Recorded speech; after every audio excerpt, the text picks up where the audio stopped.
Ei, você deve estar pensando assim, o que essa louca septagenária está fazendo toda de verde? Deixa eu explicar? Porque o meu país está participando da Copa do Mundo. Eu não sei se vai ganhar, se não vai ganhar, se a gente vai ficar muito feliz ou nem tanto. Mas eu sou seleção brasileira até debaixo d'água. Aliás, de vez em quando eu até torço pro São Paulo, às vezes torço pro Palmeiras, acho que todos os times têm o seu valor. Mas Brasil é uma coisa que me emociona. Se a gente vai chegar no final da Copa, não sei, mas por enquanto eu tô de verde, tem um dia que eu vou de amarelo, eu vou assistir os jogos, estou assistindo os jogos lá no Clube Pinheiros, eles estão fazendo assim campo de futebol com telão, uma coisa mais maravilhosa. Então, vamos ser patriotas e torcer pelo nosso Brasil. E esses meninos se deem bem dessa vez, né? Pra trazer um pouquinho de alegria para nós, que nós estamos precisando. Vocês percebam que eu estou falando meio assim, porque a tia Beth anda trabalhando um pouco além do que poderia, falando muito. Então, eu fiquei um pouquinho afônica, assim fala. E hoje, a abordagem deste programa é algo que eu acho que em 290 programas foi só uma vez que eu falei desse assunto. E é uma coisa que está assim à tona. Hoje deixou de ser um tabu falar sobre LGBT mais e mais e mais. Uma coisa que a gente tem que encarar, que faz parte do cotidiano, tem que fazer parte da inclusão, não dá para negar algumas coisas. Só que, como eu estava agora há pouco com minha entrevistada, trocando umas ideias, eu falei, melhor a gente gravar, sabe? Porque tudo isso que você está falando é muito importante. Coisas que eu não sabia. E eu vou chamar agora aqui com a gente, por favor, Araceli Albino, uma querida que tem um trabalho voluntário através da presidência de um sindicato. Daqui a pouco nós falamos disso também. Araceli, você já sabe que eu sou fã, tudo bem? Eu também. Sou fã. Eu também sou sua, você sabe disso, claro. Aliás, claro, ela vai claro. em todos os lançamentos dos meus livros, tá? Não é? Com prazer. Tem um agora, dia 7 de dezembro, no Elton Itaim, que eu vou lançar um livro meio polêmico, né? 7.0. que vai assim, ser um manual de bem viver. Você vai estar lá. Eu vou, né? E pelo que eu estou sabendo, né, assim, né, de relance, nós vamos justamente abordar questões bem relacionadas à questão da sexualidade, que é um tema de hoje, não é? Nós vamos falar como sobre... ela já esteve no programa uma outra ocasião, você está citada no livro. Olha que chique! É mesmo? Olha, que prazer, que prazer. Todos os 290 entrevistados do programa Sintonia, que é esse que está aqui com vocês, tem uma menção no programa, no meu livro, porque eu acho importante, como é um programa do bem, só de boas notícias, claro, eu tenho que referendar, eu tenho que dar o meu respeito, eu tenho que dar divulgação, certo? E é tudo que a gente está precisando, né, Beth? Não é? Bem. Tá tudo invertido aqui. Você fala um oi para os nossos internautas e volta para mim, por favor? Araceli. Olá, pessoal, boa tarde, é um prazer imenso estar aqui novamente com vocês, né, e com a convite da Beth, é um prazer poder contribuir. Então, quando a gente entrevista uma psicanalista, assim, precisa tomar alguns cuidados, porque talvez ela esteja canalizando, mas como já é amiga, não vai, né? E tem aqui mais um elemento, que é essa fofinha aqui, que é da minha neta Carol, que não mora mais no Brasil, então a vovó ganhou um cachorrinho. Quem é Araceli Albino? Psicanalista, coordenadora do Núcleo Brasileiro de Pesquisas Psicanalísticas. Então tem muito assunto com essa mulher. Doutora e pós-doutora em Psicologia. E coordenadora do NPP, que é o Núcleo Brasileiro de Pesquisas Psicanalísticas, e presidente do Sindicato dos Psicanalistas do Estado de São Paulo. E depois vamos falar da clínica, para quem precisar de uma ajuda, né? Claro. Muito bem. O nosso assunto hoje é LGBTQ+.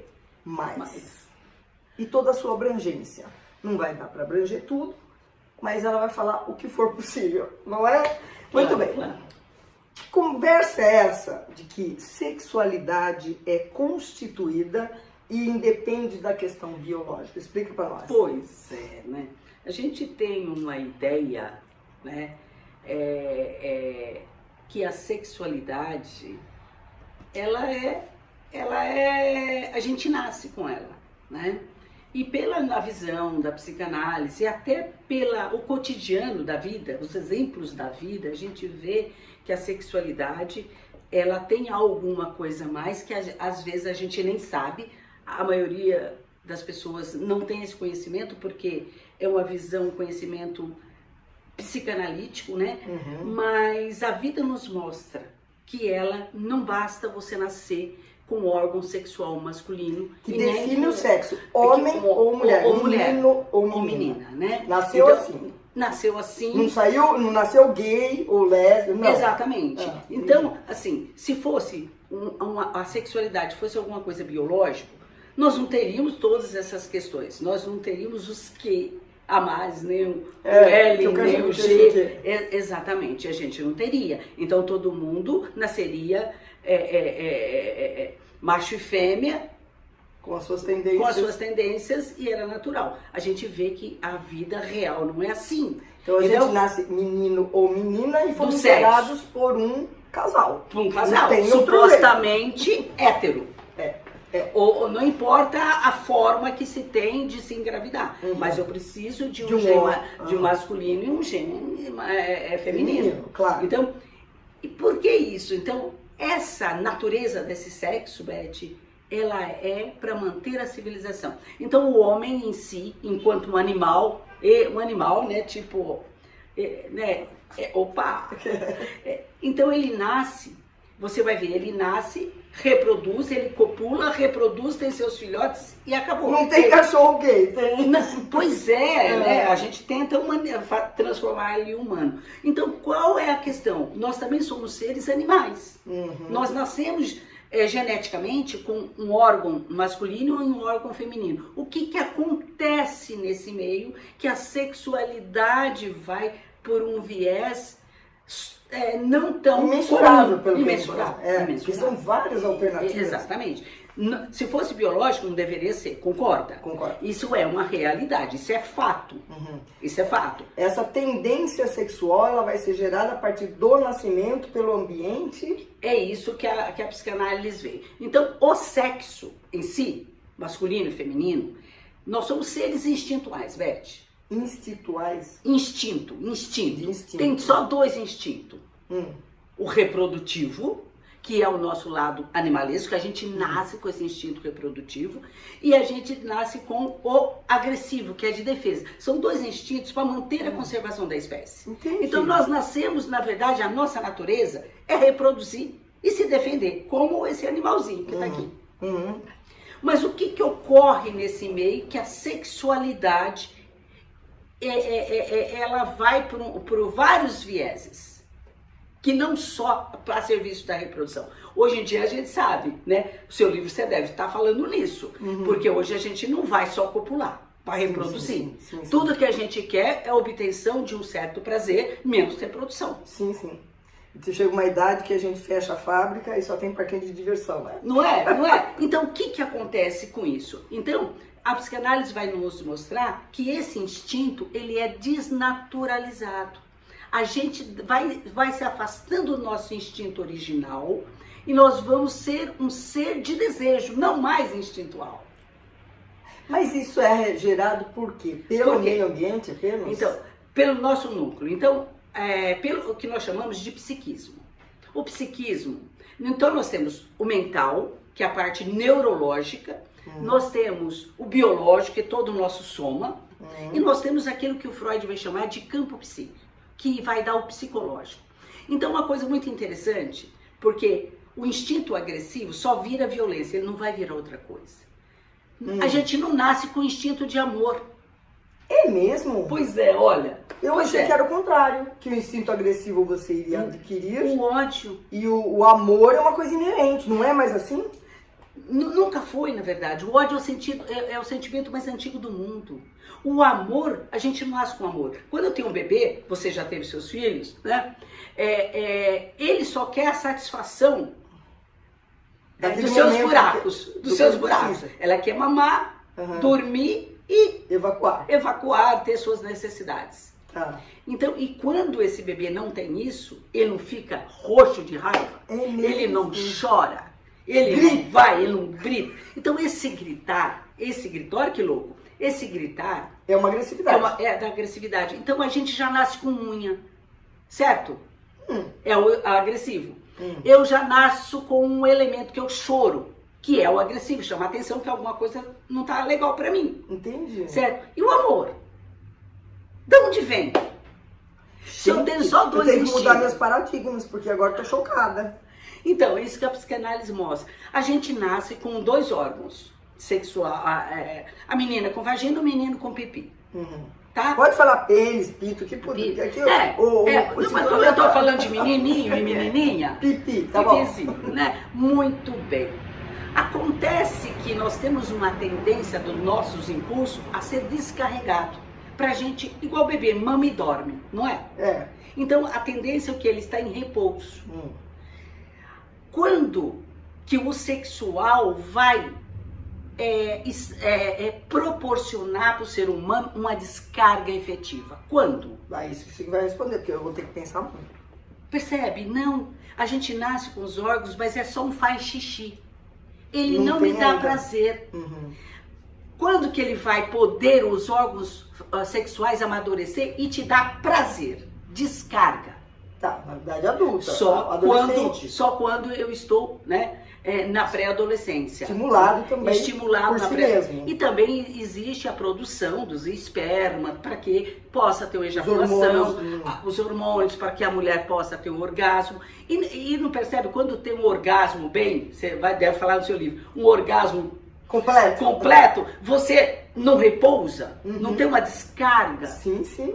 Mas isso só pode acontecer na puberdade. E esse tempo todo, para onde foi essa energia? Você já pensou nisso? Então, mas e aquela criança de 4, 5, 6 anos que fica pondo a mãozinha, porque é gostosinho, não tem nada de sexualidade. Ainda não tem sexualidade. É gostoso como pôr a mão aqui. É uma parte do corpo. Enfiar o caroço da mexa no nariz. E o pipi é um órgão diferente de qualquer outro, você percebe? Sim. Tudo dentro da gente é igual. Na hora que você vira, opa, tem algo que sobrepõe, que é o pipi. Sim. Isso não é porque é um pipi, não é porque é um órgão, é porque é uma coisa de diferente. E o diferente chama atenção. Então aí começa essa noção. Uns têm, outros não têm. O que aconteceu? Tá. Na fantasia da menininha, ela pode ter perdido isso. Cadê o meu, né? Cadê o meu? Exatamente, cadê o meu? Então eu só quero dizer... Tem que explicar isso pra criança. Rapidamente, porque a gente tem que discutir sobre o GLBT, mas assim, a sexualidade é constituída nesse período, de 0 a 8 anos de idade, 8, 9 anos de idade. Vai culminar o que nós chamamos da psicanálise de complexo de Édipo. É a passagem onde, primeiro, a menininha percebe que não tem pipi, mas ela acha que ela tem porque o clitóris, quando a menina, ele sobressai também. Sim. Ela acha que é um pipizinho. Que o dela é pequeno. Que o dela é pequeno. Mas quando os lábios vão crescendo, isso vai tampando, vai cobrindo, né? Ele não cresce do formato aos lábios. E ela vai achando que o dela vai crescer. Depois ela percebe que não vai. Sim. Então ela cria uma fantasia de que ela perdeu. E o menino tá lá mostrando. Tá chegando. Eu tô lá, eu tô chegando, né? Só que esse menino também, a menina então, como se dá a sexualidade? Né? A sexualidade se dá nessa organização. Que vai da fase, desde a fase oral, a fase anal, a fase que nós chamamos fálica. A fálica é o quê? É quando eu percebo que existe algo diferente de mim. A menina quer ter, nós chamamos isso de inveja do pênis, na psicanálise, e o menino tem medo de perder. Você já não viu o menininho, quando você faz brincadeira, ele até encolhe coisa do pipi, porque ele é ameaçado. Você vai perder, eu vou jogar pro... Olha aí, olha o quanto que é. Fala assim, eu vou jogar pro gato, eu vou já isso. Jamais, né? Deve-se falar qualquer coisa. Jamais. Jamais, então, que cria quando ele percebe que tem a diferença, aí sim que eu vou perceber que existe meninos e meninas. Tá. Até então, era só criança. Primeiro é bebê, depois é só criança, depois começa o menino e menina. Tá. Menino e menina. E aí ele vai amadurecendo e entra propriamente na fase genital.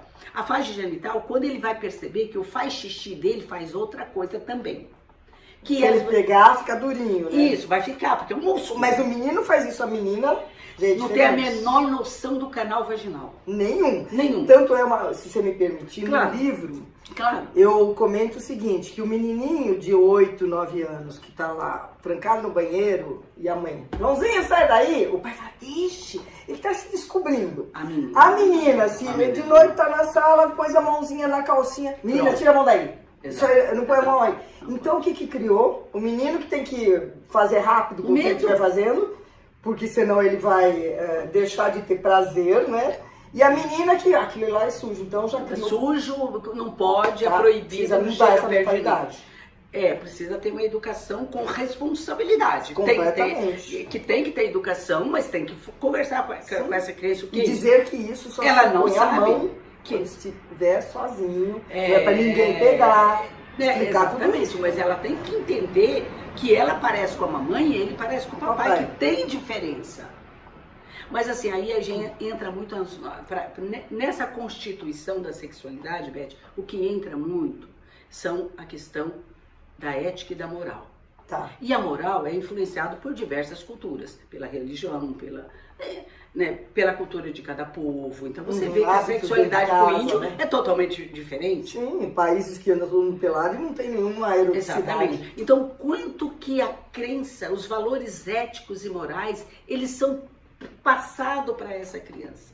Uns que têm medo, essa proibição, excesso de proibição, não se lida com naturalidade com a sexualidade, Beth. Essa é a verdade. E aí que começa a pintar aquele clima, se a criança, sexualidade. Se o menino vai virar menina e a menina vai ter gosto por menino. Exatamente. Então acho que isso é muito importante a gente saber disso. Claro, que ninguém nasce nem hétero, nem homo, nem bi, nem trans. Nasce homem e mulher, ponto.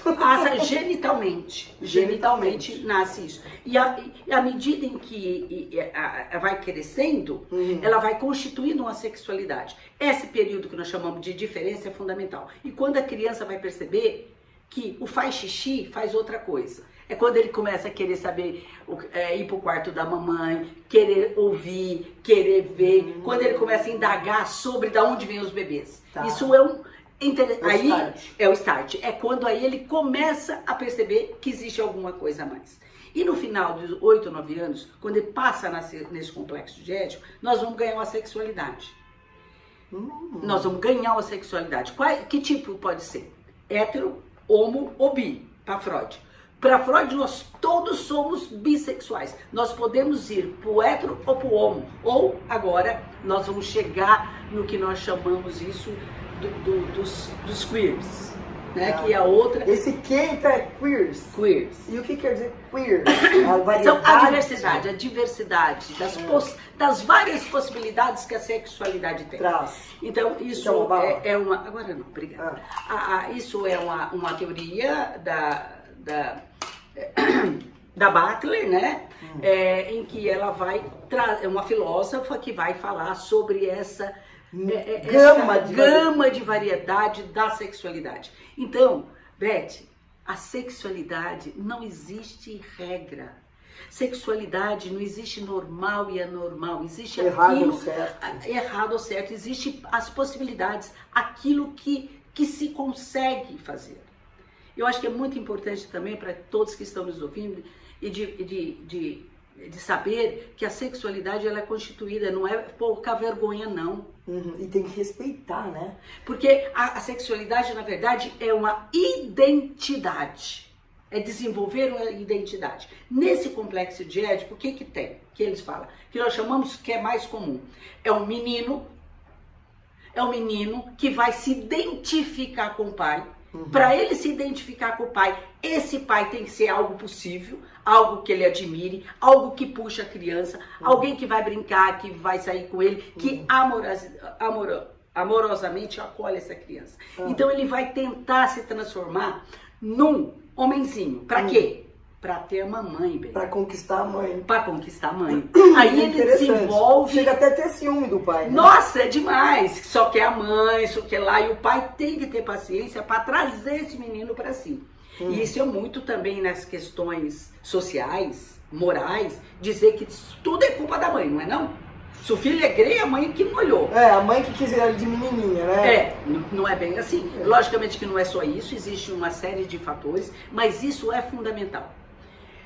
O que isso vai dar à heterossexualidade? A menina também. O complexo ético da menina é mais complexo. É. O feminino é muito complexo, Beth. Somos nós mulheres, né? Muito complexo. 52% da população. A gente não lembra disso quando a gente é criança, né? Porque a gente faz um esquecimento, a gente recalca isso de alguma forma, né?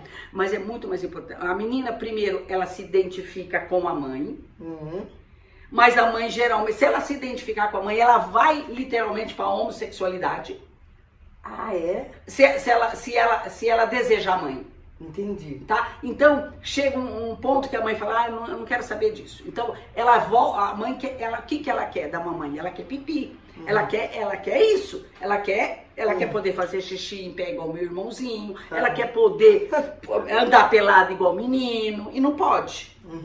Que a sociedade reprimida. castra também. Castra isso. Então, o que ela vai fazer?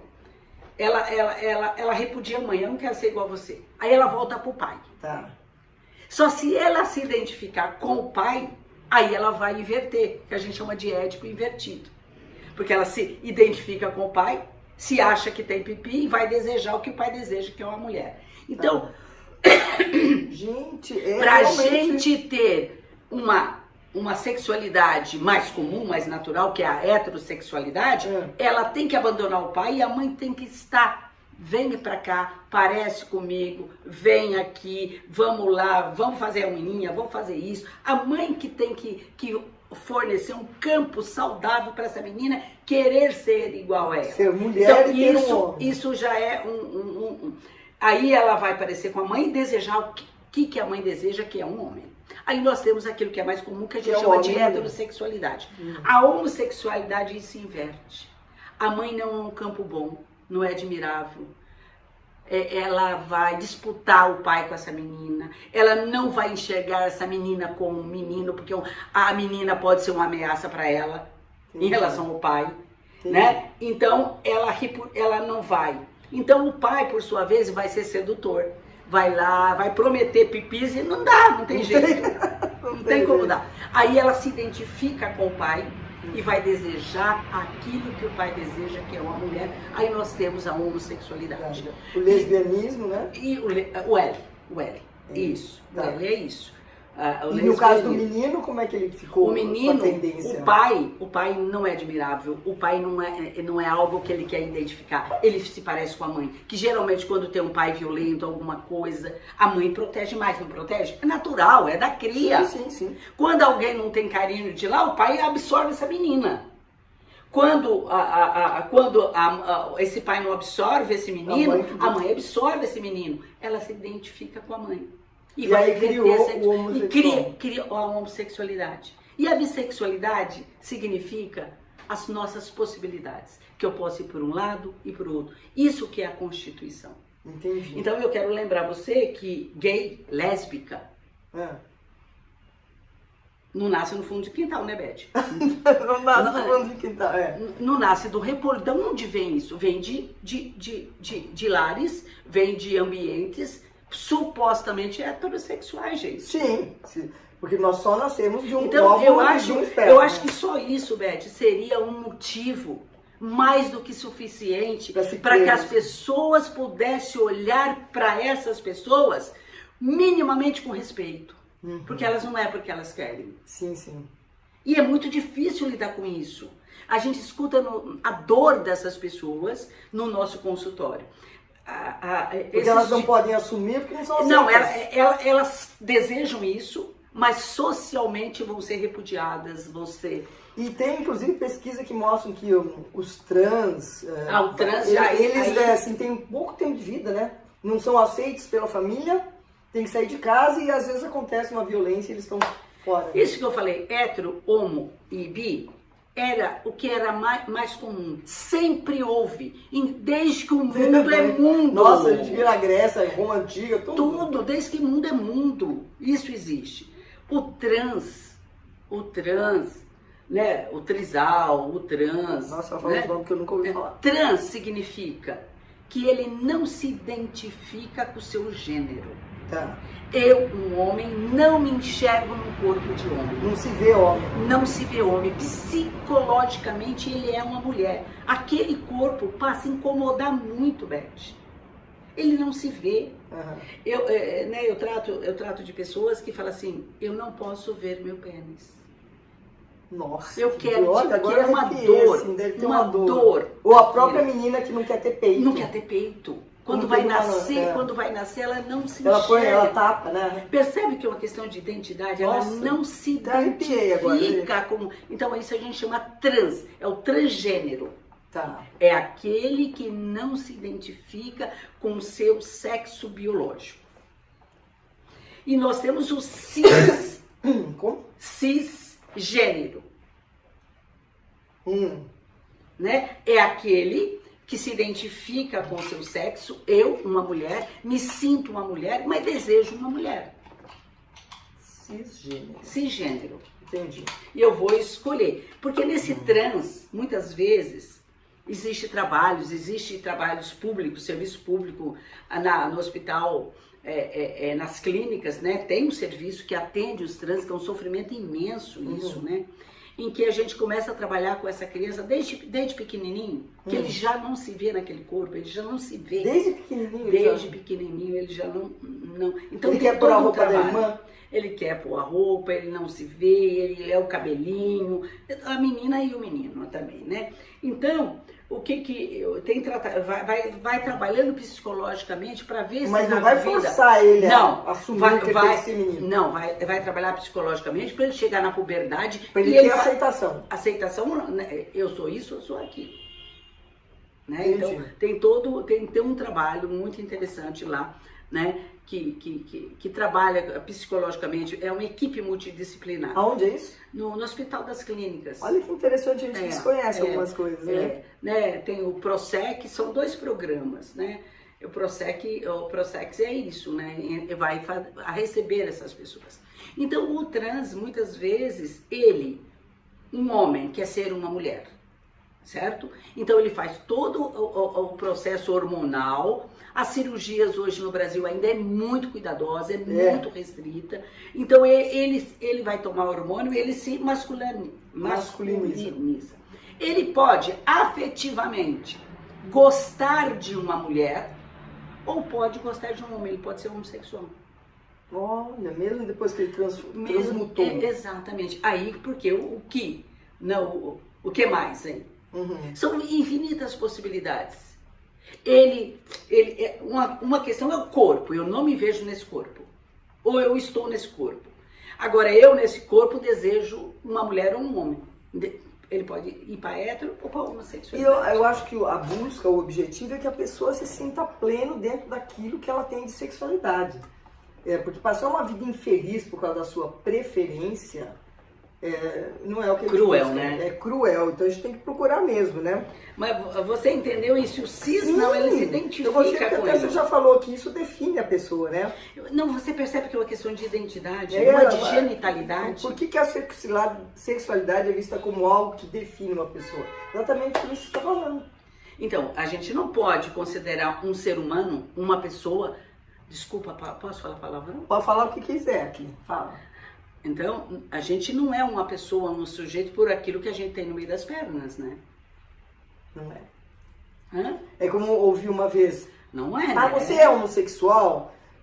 Você é lésbica? Não, eu me apaixono pelo ser humano. Se for homem ou mulher, tanto faz. Se eu me apaixonei por uma mulher, então... Então, essa questão de sexualidade é uma coisa, ainda é um tabu. E por que tem tanta discriminação? Por que não existe nas escolas uma educação que faça haver respeito na idade adulta? Pois é, e aí a gente vai ter que entrar numa seara, nesse momento, muito difícil no nosso país. Né? Por causa dos dogmas que tem por aí, né? Nós temos uma forte questões religiosas, que a religião ela tem o seu valor, mas ela limita, mas ela gera um monte de opressão, e a sexualidade é o alvo. Algumas religiões negam a sexualidade totalmente. Diversa. Eu já atendi muitas pessoas de algumas religiões muito fechadas, radicais, em que as pessoas preferem tirar a vida do que assumir. Nossa! Acho que foi em 2000 Antes da pandemia um pouco, eu fui convidada para ir em Belo Horizonte dar uma palestra sobre depressão. Lógico, sexualidade não, na metodista eu vou dar sobre sexualidade. Não, então tem que ser depressão. Sobre depressão, porque sobre um caso que apareceu em todas as redes de televisão e revistas, em que uma jovem de 18 anos se veste de branco, põe uma corda no pescoço e se joga de uma ponte, da ponte principal de Belo Horizonte, parecia Tiradentes. Ali. Era filho de um pastor. Ela tinha essa questão para resolver. Era uma e o pai questão não aceitou. sobre a sexualidade. Aí me convidam para ir dar uma palestra sobre depressão, não sobre a sexualidade. Entendi. E não foi isso. A depressão é gerada porque ela não consegue assumir perante a família, perante a sociedade, que é muito difícil. E não tem a validação para isso. E não pode. As religiões proíbem-se. Então, isso é uma questão social. É muito forte, né? Então, nesses últimos anos, isso foi muito aflorado no nosso país. Mas você não acha que está melhorando a aceitação, a inclusão de todos os gêneros, essa diversidade? Você não acha? Eu acho que está mais livre, estão mais assumindo. Então, hoje você vê homens de mão dada, se beijando, você vê mulher. Eu prefiro ver homem e mulher, mas eu não recrimino, não ataco, não ofendo nada. Eu aceito e respeito. Mas eu achei que melhorou. Não, melhorou com uma parcela, porque nós não podemos negar uma homofobia, né, Beth? Então, o que é homoafetividade e homoparentalidade? Pois é, então, existe relação, olha só as diversidades, né? Eu tenho o trans, eu tenho os drag queens, que se vestem, não são, eles se vestem. Então, tem uma gama de diversidade sexual, né? A homoafetividade, né? Então, a homossexualidade, muitas pessoas falam que é ser vergonhice, não é? Falam. A homossexualidade tem uma questão muito importante. Logicamente que o sexo faz parte da raça humana, né, gente? Sim, senão não estamos aqui, né? Não, é uma hipocrisia não falar sobre sexualidade. A gente falar de sexo, imagina. Então, é uma hipocrisia, porque a gente veio da onde? Né? É a coisa mais natural do mundo. E a homossexualidade elege um objeto de amor. Isso é homoafetividade. Ele tem uma identificação, ele ama aquele outro, não é pela sua genitalidade, mas pela sua afetividade. Existe até casais homoafetivos que podem não ter relações sexuais, isso existe mas também, mas se gostam afetivamente. E nós podemos ter uma relação homoafetiva e nunca nos transar. Nós temos, né? Eu adoro ela. Então isso é uma homoafetividade. Sim. E a homoparentalidade, o que acontece? Muitas vezes essas pessoas que com as questões sexuais, geralmente ainda hoje acontece, pessoas são expulsas de casa, vão embora, fica longe da família. Aceitas, E quando ele encontra uma família que abarca, ele se sente fazendo parte daquela família. Geralmente é do parceiro ou da parceira que o recebe, um tio, uma tia, e ele forma uma pareja, ele forma uma parentalidade. Então, isso é homoparentalidade. Gente, e às vezes ele mantém isso, eles mantêm essa relação familiar com essa família que pode nem ser a dele. Então, isso aí até, vamos dizer que é sorte, sei lá, estava no destino dele, no Ikigai, dele encontrar isso, porque não são todos. Não são todos também. Não são todos, né? Bom, você sabe que o nosso tempo, assim, deixa eu até ver. Gente do céu, a gente já estourou o tempo, é que tem tanta coisa que eu vou ter que falar para a Araceli voltar, porque o que nós conversamos agora há pouco tomando um chá, eu já vi que tem muito mais assunto do que para nossa simples meia hora, né? A gente já estourou, não tem importância. Eu quero saber o seguinte, existe uma política pública que apoia as pessoas de LGBTQ+. Então, é isso que eu falo. Existe timidamente, mas nós temos geralmente nos hospitais, escolas, nós temos trabalhos são ampliados, né?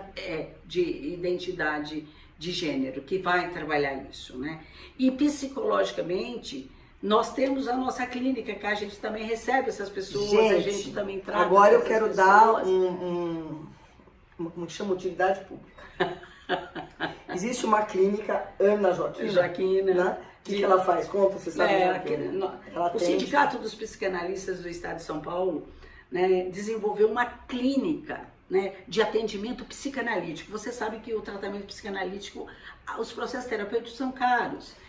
Falar é coisa de rico, fazer análise é coisa de rico. Acho que a psicanálise tem que chegar a todos. E é isso que a gente pensa, é isso que nós desenvolvemos. Então nós temos uma clínica que atende emocionalmente as pessoas. Questão de depressão, questão de síndrome de pânico, questão de trans, questão de sexualidade, homossexualidade. Então é uma clínica que é voltada para as pessoas de um poder aquisitivo não tão abastado. Tá, e aí tem um preço diferenciado? Tem, totalmente diferenciado. Nós temos pessoas aí que nós atendemos, R$10 as sessões. Gente, 50, não fala isso, que coisa linda. R$50. Então qualquer pessoa pode ser Qualquer atendida. pessoa pode ir lá. E Então onde é de acordo com a situação financeira de cada um.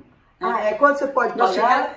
Nós ficamos na Vila Mariana. Nós estamos na Vila Mariana. Você lembra do endereço, no coração da Vila Mariana. Tá. Lembro? A gente está Que rua é? O número Arthur de Godoy, 188. Rua Tá. Arthur de Godoy é Vila Mariana. Vocês têm assim no Instagram, alguma coisa? Tem no Instagram, o sindicato tem Instagram, tem Facebook. É Clínica Ana Joaquina. Joaquina, Você isso. que está aí nos ouvindo, ou sabe de alguém que precisaria de um tratamento psicanalítico. E é uma coisa que me orgulha muito. O ano passado, nós conseguimos atender 22 mil pessoas. Isso sem um centavo de nada, sem recursos, sem só um grupo, sem um grupo de amigos. Coisa linda. É poder devolver um pouco para a sociedade. Né? É o que eu falo. O que até vou deixar aqui uma reflexão.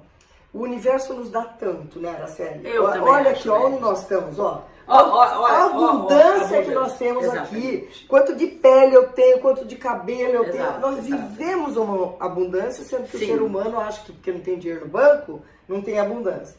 Então, se eu recebo tudo isso, o ar que eu respiro, a natureza, o que eu faço para retribuir? O que eu faço? O que eu posso fazer com aquilo que a vida me deu? Eu posso fazer um pouco pelo outro. Eu quero o meu bem, mas eu também quero o outro existe. Então, esse trabalho da Ana Joaquina de oferecer, atender 22 mil pessoas é na pandemia.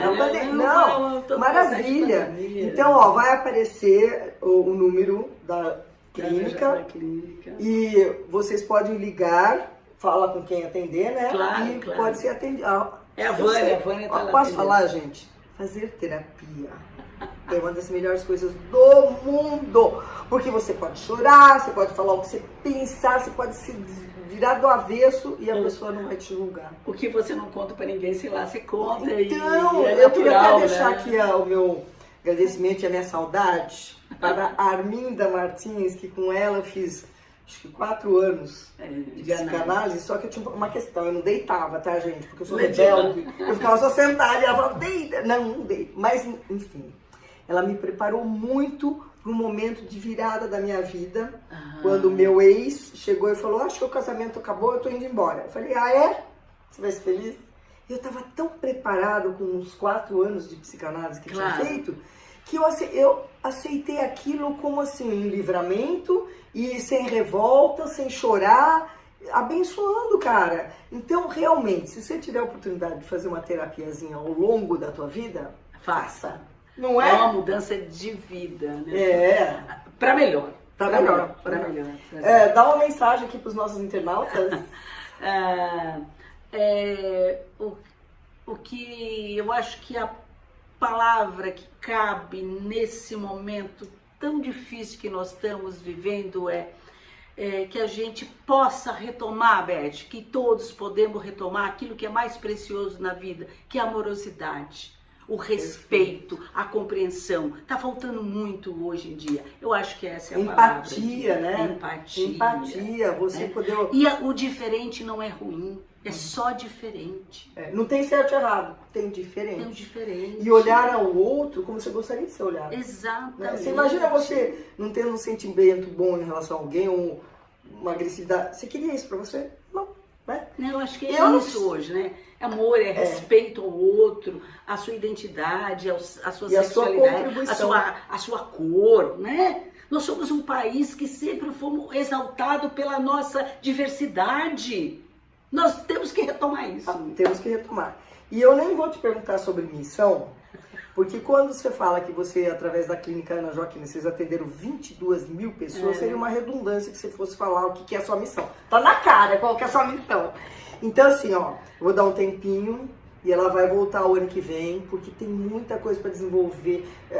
Algumas pessoas perguntam, você é psicanalista, você é terapeuta, você é psicólogo? Não sou nada disso. Mas eu vou te contar uma coisa. Pode. O psicanalista nasce no divã, viu? Nasce no divã? Nasce na clínica, é um dos médicos. Então, se eu não fosse pianista, escritora, eu tenderia a ter, porque eu acho maravilhoso você ouvir alguém e com o que você estudou se ajudar essa pessoa. Exato. Quer dizer, não é nem me ajudar, ela perceber o caminho que ela vai se ajudar. Uhum. Gente, isso não significa eu não ajudar a mim mesma, né? Sim. Porque eu dirijo uma instituição, mas eu também tenho um consultório, eu também preciso viver, eu também preciso ter minhas coisas, né? Não é? Também faço isso, né? Então manda um beijo e o nosso... Um beijo a todos, né? Um beijo a todos e Valeu. até a próxima. Obrigada, Beth. Obrigada a todos.